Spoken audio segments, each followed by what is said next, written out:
Comment vaincre l'indécision masculine? Alors mesdames, cet homme il vous plaît beaucoup, mais il semble indécis. Vous sentez que cet homme finalement avance dans l'interaction avec vous, mais ne souhaite pas s'engager pleinement ou pas au même rythme que vous. Et bien souvent vous me dites, James, cet homme il me plaît, mais il me semble indécis. Comment justement vaincre son indécision?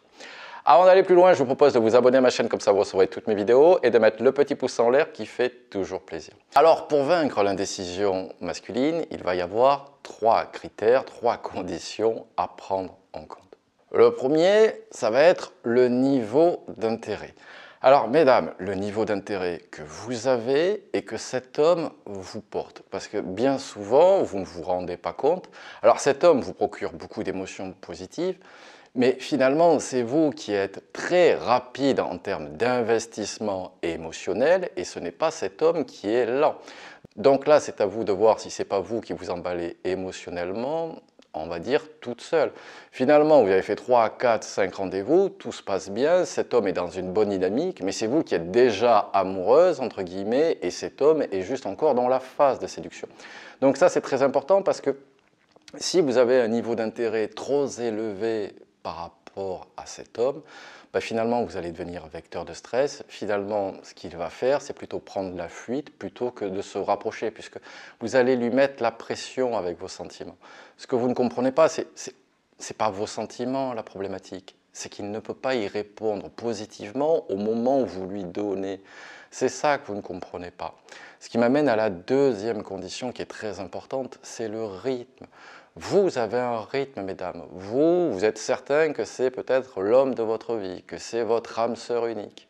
Mais peut-être que cet homme n'en est pas encore convaincu parce qu'il est seulement dans la phase de séduction, j'insiste. Il faut bien regarder le niveau d'intérêt comme on vient de le voir, mais également le rythme. Est-ce que c'est vous qui n'êtes pas trop rapide dans votre emballement émotionnel par rapport à cet homme-là? Et donc forcément, cet homme, ce rythme étant trop rapide, il ne peut pas y répondre. Ce n'est pas qu'il est contre la relation. Ce n'est pas qu'il est joueur, c'est pas qu'il est forcément qui vous l'a fait à l'envers. C'est juste que son rythme n'est pas forcément le sien. Et si vous le brusquez un peu trop, si vous voulez l'embarquer dans votre rythme, et bien malheureusement, encore une fois, vous allez faire tomber la pièce du mauvais côté puisque vous allez être vecteur de stress. Il ne va pas savoir que faire de ce rythme qu'il emporte alors que lui, il est dans un rythme plus tempéré. Et donc, généralement, quand on est un peu bousculé, c'est plutôt la fuite que l'on prend plutôt que la marche avant, en avant toute, les yeux fermés. Et enfin, la troisième condition que j'aimerais que vous regardiez, c'est votre gestion par rapport à la frustration. Oui, cet homme vous plaît beaucoup. Oui, la relation avance un petit peu. Pas à votre rythme, pas au même niveau d'intérêt, je vous l'accorde. Mais finalement, cet homme ne vous a rien promis. Il ne vous a pas fait un love bombing. Il ne vous a pas fait des déclarations enflammées puis s'est rétracté.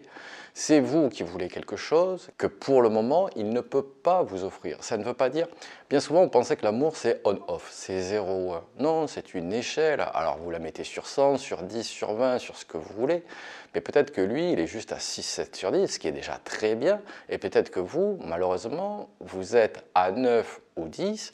Du coup, encore une fois, vous faites des reproches, vous êtes en attente, vous devenez vecteur de stress, et au lieu de faire basculer la décision du bon côté, vous éloignez cette personne, cet homme qui se dit ça commence bien, mais elle en demande un peu trop, et moi, je ne peux pas lui donner ça à l'heure actuelle. Ça ne veut pas dire qu'il ne pourra pas vous le donner dans quelques semaines. Je ne parle pas de quelques mois. Je dis encore, à vous de voir si le rythme, c'est vous qui voulez prendre un TGV, entre guillemets, ou si le rythme est normal et que c'est cet homme qui n'avance pas. Mais encore une fois, vous avez une décision à prendre. C'est vous, vous avez peut-être votre rythme, vous avez peut-être votre niveau d'intérêt. Si cet homme, ce qu'il vous propose ne vous convient pas, vous pouvez lui dire à la rigueur une fois que vous avez d'autres attentes, que c'est celle-là. Mais si cet homme ne peut pas y répondre, ça ne sert à rien de lui reprocher, ça ne sert à rien d'insister.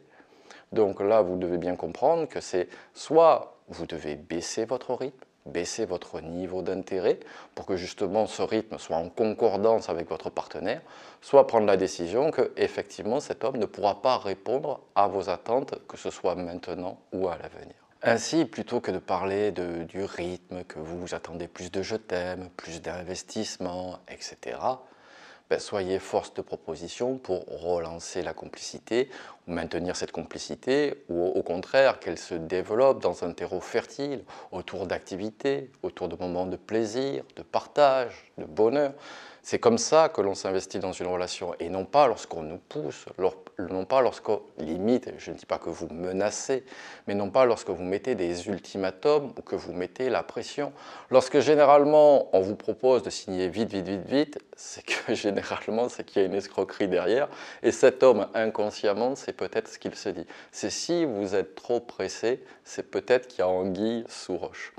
Allez mesdames, canalisez votre niveau d'intérêt, canalisez votre rythme, canalisez également votre frustration, et si ce que vous propose cet homme ne vous convient pas, vous avez une possibilité, c'est de vous retirer dignement de l'équation. Allez mesdames, je vous quitte là-dessus. Si vous avez aimé cette vidéo, n'oubliez pas le petit pouce en l'air qui fait toujours plaisir. Abonnez-vous à ma chaîne pour recevoir toutes mes vidéos, et je vous dis à très bientôt. À vite, James.